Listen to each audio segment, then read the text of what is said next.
We will now look at the different sensors that can be used for industrial espionage operations. Firstly, open sources, or what we call OSINT. This is information obtained from a public information source by people specifically trained in information analysis and collection methods. Open sources can be free or for a fee. There are three levels of open sources. Firstly, the classic web that we use every day.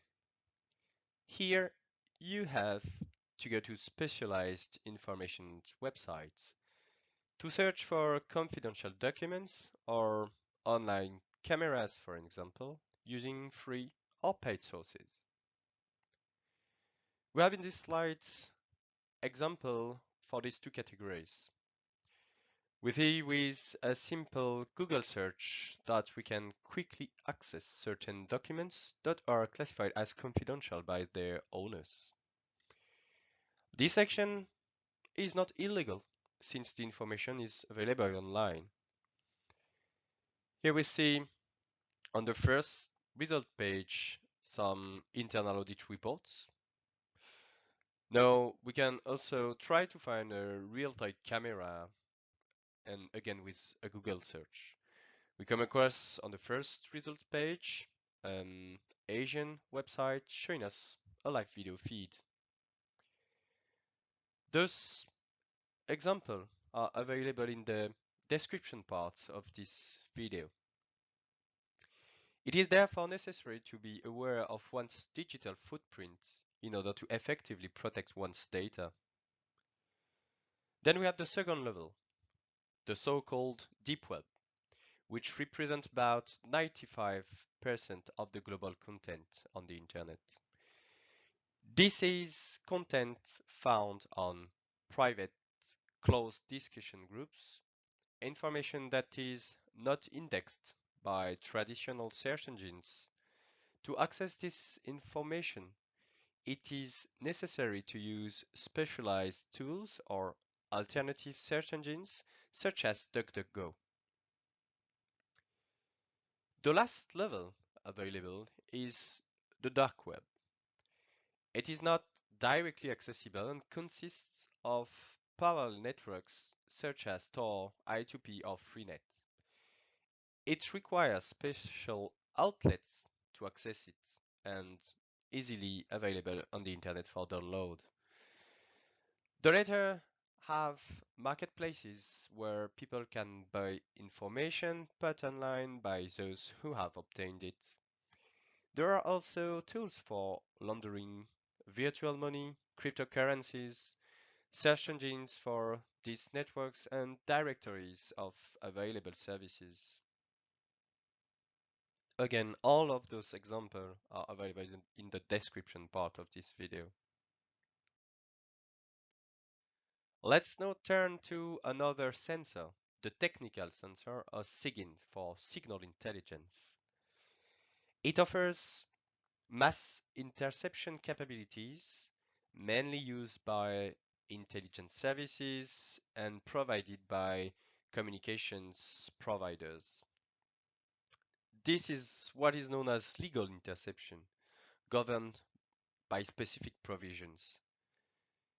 These interceptions are also carried out by private actors in an illegal manner through backdoors hidden within their equipment. We have two examples here with Huawei and Cisco. There is also the proximity interception, which requires being at a reasonable distance from the communication to be spied on.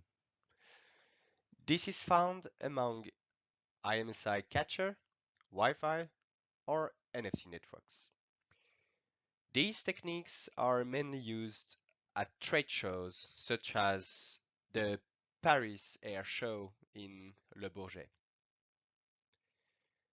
Private signal intelligence manufacturers include, for instance, Nexa, Aircom, and Cosmos companies.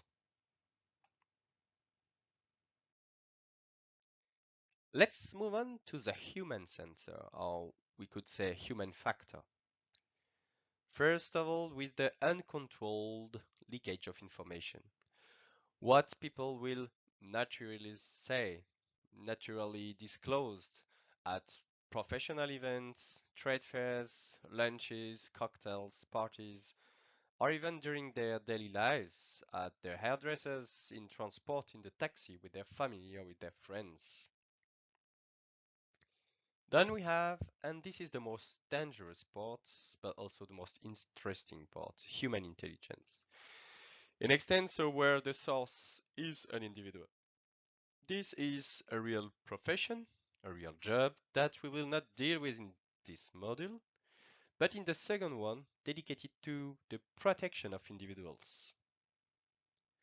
However, we must distinguish between a conscious source, in extent so one that is aware of divulging information, that it should not, and an unconscious source which is not aware of doing anything wrong due to the clever manipulation on the part of the person who is holding the information. Finally, the last sensor we will discover is the operational sensor. This is intelligence obtained by having direct physical access to the information by any means necessary. It is therefore totally illegal.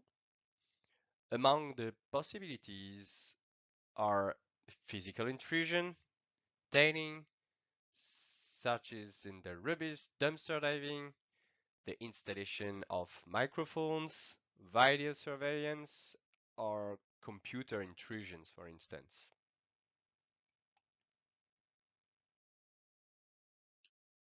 Let's take a closer look at computer intrusion. There are three main types.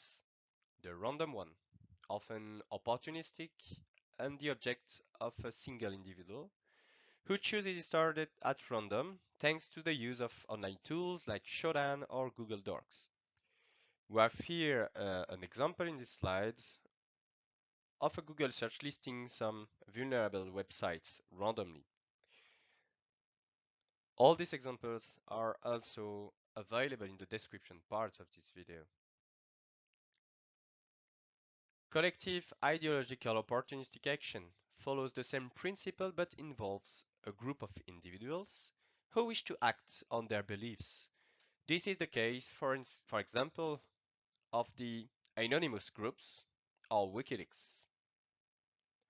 Finally, targeted attacks, often state-sponsored attacks, such as the Stuxnet worm on nuclear power station in Iran, or criminal attacks such as the various APT Advanced Persistent Threats groups that propagate ransomwares.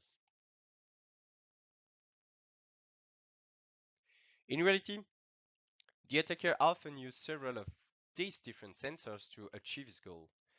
Social engineering allows for target environment to be made before taking further action.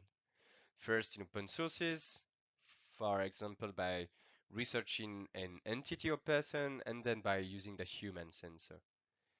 This can be seen in president frauds, for instance, or spear phishing campaigns directed at only a few individuals.